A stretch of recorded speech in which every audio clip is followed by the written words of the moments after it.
This video was produced by The Top Cut. Be sure to check out thetopcut.net, your home for Pokemon TCG, tournament coverage, professional game analysis, and interviews with the best players in the world. Thanks for watching. Hey everybody, this is Pooka bringing you a game I played on the Pokemon trading card game online.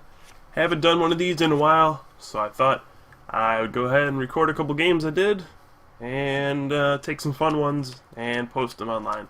So the first one here I have is me playing one of my favorite decks, which is Round. Now we both mulligan. I saw he was playing a Zekrom Eelektrik deck probably, and you can see in my hand there is Seismitoad.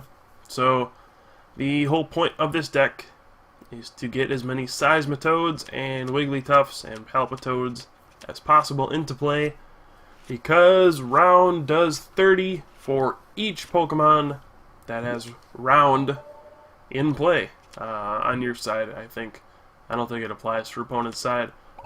So if you can manage to get a full field of Seismitoads and Wigglytuffs, Round does 180 damage, but that is pretty unlikely.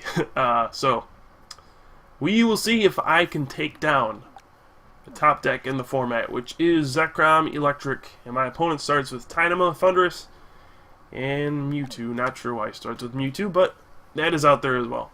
But right off the bat, you can see, okay, my hand is pretty bad. So I play Level Ball. Just take a look to see if there's any major stuff prize. Looks like we got all 4 Seismitoads in here. Prizes can be a big deal for this deck. If you run out of Rounders, you're not going to do much damage. So it looks like everything's normal. So I'm just going to grab Smeargle, retreat to the little guy, and hopefully we'll find a supporter. Hopefully not a Juniper, but looks like we find Sage's Training, and his hand isn't too great. So feeling okay about this. So I'm just going to Sage. I have a decision to make what 2 cards I want to take. I do want as many Pokemon that can evolve as quickly as possible, so I'm going to need to take that Jigglypuff, and I need a supporter, so I need to take that Oak's New Theory. Sage is kind of a pain in the butt that I had to use, but you know, it got me a supporter, a better supporter, and got me a Jigglypuff, even though I had to discard 3 cards, so I'm just going to have to pass. Wasn't a bad first turn. I thought my opponent chatted with me, but I suppose not. It gets a little glitchy sometimes. So really it's going to come down to how quickly can I set up all these Round guys? How many can I get into play? And am I going to be able to keep up with the firepower of the Zekrom Eelektrik deck? My opponent has a pretty good Sage right off the bat. Actually gets to discard 2 Lightning Energy, and has to dump a Zekrom, but that's not the end of the world. And he'll be able to Level Ball and charge here this turn, I think. Grabs another Tynamo. And I am hoping that with that Sage's Training, my opponent got another supporter, which then I will be able to copy with Portrait and get a new hand, because my hand is pretty bad. Even after I got that Oak's New Theory, didn't draw much, and still not drawn much. So I do have Smeargle, and then I can evolve my Wigglytuff and my Palpitoad. So I will go ahead and do that. I'm actually thinking, okay, this guy used Sage's Training. There's a good chance that he grabbed a Juniper or an Oak's New Theory or something off of the Sage's Training. So maybe what I'm going to do is just play all my cards out in anticipation of seeing a Juniper, and really just go all in on that. So I could go 2 routes. I could just evolve the Palpitoad and Wigglytuff and attach and then Portrait. But you know what? We are going to take risks. That's what you got to do when you're playing the Round deck. You got to go all in. And we Junk Arm away the Rescue and the Palpitoad to get a rare candy. 4 Seismitoad. And we're just going to play everything down. There's a pretty good chance that my opponent has a supporter in his hand, so let's Portrait. And there is no supporter. That is bad news for me. Bad news for my opponent as well that there's no supporter, but he will be fine. He has less to set up here.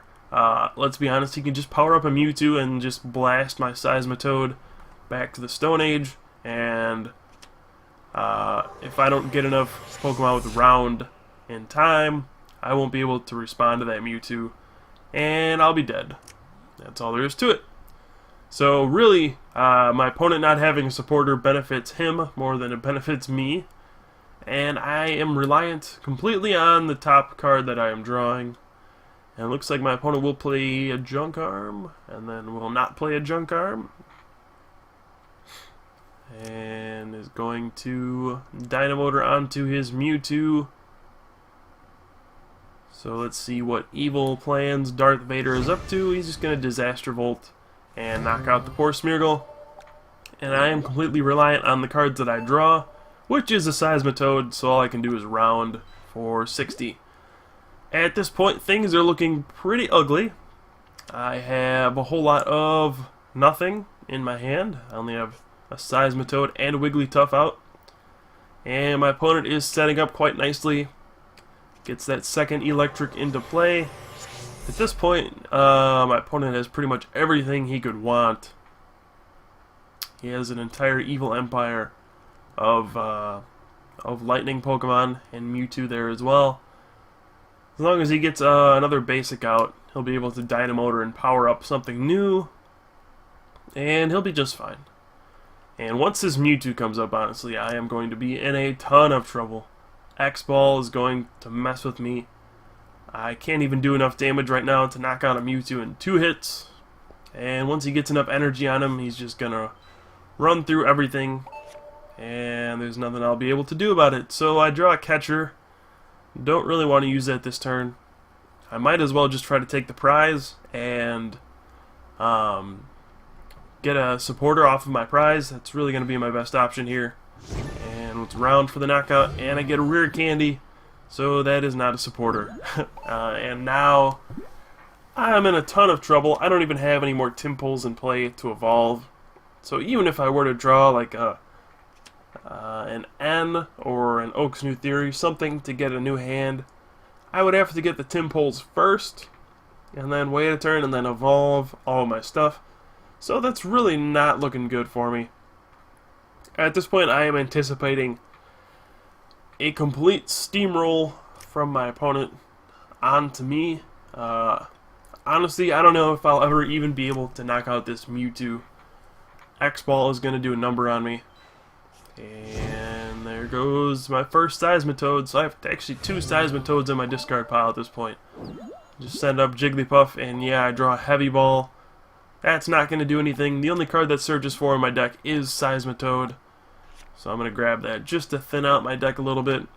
And then we're going to do a commonly seen desperation tactic against electric decks, which is catch up Eelektrik and pray. So I just catch it up, hope that he doesn't have a double colorless or a switch, and go from there. If he doesn't, I'll be able to buy some time, maybe top deck a supporter eventually. That's exactly what I'm going to need to stay in this game. I really have no hope otherwise. The only other way I would have hope is if he played an N, and there is a switch. If Zekrom comes up and Bolt Strikes me, I'll be in trouble, but he actually decides to put up Mewtwo. Not sure what that's all about. Zekrom would just knock me out, so I have to think that would be the better move here. But he's deciding to go with Mewtwo. Plays Junk Arm for Level Ball, so he must have drawn a Juniper or something because he's wasting resources like crazy. Grabs Eelektrik and Juniper, discards that, and draws a fresh hand of 7. So at this point I am in pretty big trouble. My opponent's got a Zekrom fully powered waiting for me. He's got 2 Eelektriks, puts down a Tornadus. Got that Mewtwo that I have no way of even dealing with right now. And all I have is an army of Jigglypuffs. I do draw a Collector though, so there is a glimmer of hope. I'll just grab Probably 3 Timples. No use getting Pichu at this point. So, alright, so we got 3 Timples. I do have a rare candy and a Seismitoad in my hand. So if I draw, well, a supporter next turn, that could help. It's really going to be my only hope. Maybe a double colorless will give me a fighting chance, but even that is a long shot. So I'm going to fall behind 2 prizes here after Mewtwo goes to town on this poor Jigglypuff. And all I have is a Seismitoad and a rare candy and another Seismitoad. So still completely in top deck mode. I have nothing going my way. Opponent has everything going his way. And this is probably going to be an embarrassing loss for the round deck. We can't even muster up enough strength to round for more than 60 at this point. And that's not going to get it done against Mewtwo, Tornadus, Zekrom, and 2 Eelektriks, and another Thundurus as well. So now I'm just waiting, praying for a top deck to at least make this into a somewhat competitive game. Just going to put up a Timpole, and hey, look at that. That is actually one of the best cards I could draw. So, I will have N this turn. That's going to be huge. I'm going to disrupt my opponent and get myself a new hand of 5 cards as well. Hoping for something good, and hey, there's that double colorless energy.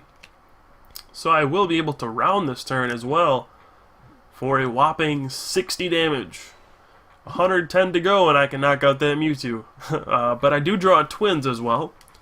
I actually have 4 supporters in my hand now, so thanks for hiding from me the entire game until now.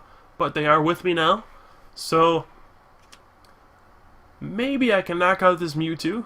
And if I get enough round guys into play, I can start dishing out a bunch of damage. And maybe we'll put up a bit of a comeback here. Seismitoad does have a whopping 140 hit points. So when he gets going, he is one tough cookie. But getting him going, of course, is the tough part. And out comes Zekrom to Outrage or Bolt Strike. Bolt Strike would do 120, but it hurts himself. So I'm actually okay with this. And I draw Palpitoad.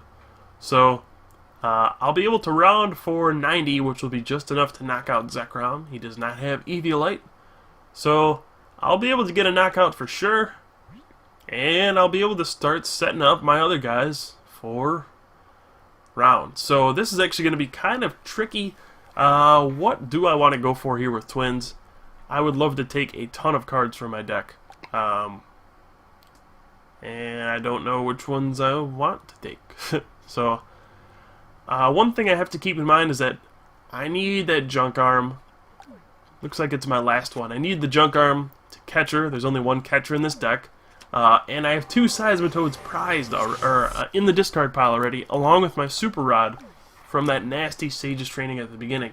So I actually have to use a Rescue Energy, put it on Seismitoad, just so I can get it back when it gets knocked out. And then I'll round for 90, and I get a nice prize there, which is a rare candy. So, next turn, I'll be able to evolve that Timpole. I'll rare candy that into Seismitoad for sure. And then I can put down another Timpole, and I can Twins for double colorless and a Wigglytuff. And I'll be able to round for 120 damage, so round... We are coming around. We are coming to put the beat down on Darth Vader after he had a strong start here against a not so strong start. Let me clarify, this is still extremely unlikely that I'll win, but we're going to put up a fight, and that's all I wanted. It looked like I was going to get steamrolled by a Mewtwo, but we got a nice timely top deck. And now it looks like I got a shot here. So Hurricane will knock out Mr. Seismitoad. Comes back to my hand thanks to the Rescue Energy. And I will send up a new Timpole. And I draw a double colorless. So things suddenly are going my way. So I will rare candy into Seismitoad. And then I'll have a Twins to work with this turn as well. put down the double colorless on Seismitoad. And probably twins this turn, yep. So right here I can grab Wigglytuff. Oh, no, not Palpitoad. That would be a disaster if I grabbed Palpitoad. And thank goodness I realized what I was doing. So I need Wigglytuff, and then I guess I'll grab another twins now that I don't need to grab the double colorless energy this turn. And then I'll be able to round for just enough, 120 damage, to get a knockout here. And we're just staying alive. That's all we're trying to do here. Staying around. And let's Wigglytuff put that down. And round does 120. We got 4 guys in play. 30 times 4 is 120. Don't draw a very useful prize this time, but that's okay. Things are looking up for all the gang here. Puts down another Zekrom. And really, the one thing I would be afraid of at this point is catcher. If my opponent was able to catcher and knock out my Wigglytuffs, or even Tympole or Palpitoad, that's going to be a big deal. Looks like my N did do a number on him before when I put him down to 3 cards. He hasn't really played many supporters after that. And we could somehow pull off a victory here if things go well. Now there is that one junk arm left. That Mewtwo EX on the bench is damaged. And I draw a collector, which is not too useful. But I have to prepare for next turn. I guess at this point I'll just grab a twins. Now I need to take the combination that's going to make it most likely for me to win next turn. I'm just looking through my deck. I have a ton of level balls and a Palpitoad left. There's a Seismitoad there as well. What are the cards that really only give me one shot? There's only one copy of left in the deck.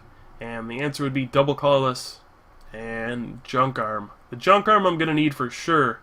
And the junk arm's also kind of versatile. So this is actually a really tough decision on my twins. This can make or break the game for me and severely impact my chances of winning. So I think the best choice here is to grab double colorless so I can attach that to my Palpitoad and attack next turn. And then junk arm, because I do believe there's one junk arm prized, but junk arm will be the most versatile card. There's also, let's see, there may be a Palpitoad prized as well. So let's just take a look. There's one Palpitoad in play, and there are none in my discard pile. So there is one prize. So I'm just kind of taking a look to see what's prized, to see what my best option is going to be here in terms of odds of getting the right things. So it looks like the single copies are going to be junk arm and double colorless. And if I get a junk arm off of my prize, I'll be able to junk arm for heavy ball as well, and then junk arm for catcher. So here we go. Here's round. It's gonna do 120 for the knockout. There's a heavy ball prize as well, and what do you know? I draw the heavy ball. So my prizes were Palpitoad, junk arm, and heavy ball. 2 out of 3 of those would have been very helpful here. And now we could have a shot here. As long as my opponent doesn't play an N this turn, I think we can have a shot at winning this game. Sends up Mewtwo, then plays a switch. He's going to Bolt Strike me here to get a knockout. He'll go down to 1 prize, so I'll have 1 turn to pull all of this off pretty much. And he plays a collector, gets nothing. So that means there's no N. Are we going to come all the way around and get a win here? This would be quite an interesting way to pull this game off against this Zekrom Eelektrik deck. So this is going to come down to it. I mean, I have the heavy ball for a Seismitoad. I have a junk arm for the catcher. And I draw the level ball. That's everything we need. Let's heavy ball for Seismitoad. Get that into my hand. And I already have the energy on him, so I can attack that Mewtwo on the bench. It already has 60 damage on it. So let's level ball for Palpitoad. That means round is doing 120. And we have that junk arm. So we're going to discard 2 collectors. Grab that catcher. We're going to bring up that Mewtwo. And it's already damaged, so we can knock it out with Round. And against all odds, Round is going to be able to take down Zekrom Eelektrik. We take our last 2 prizes. Since Mewtwo is an EX, that's going to be it. Round somehow takes the game against Zekrom Eelektrik. Who knew that Round could be so powerful? So thank you guys for watching. Hope you enjoyed this game. I know I sure did. Round is the best deck in town, and hope we showed that off here. So thanks guys for watching. Tune in for more videos coming up soon. I've been Pooka here on the Top Cut, and thank you for watching.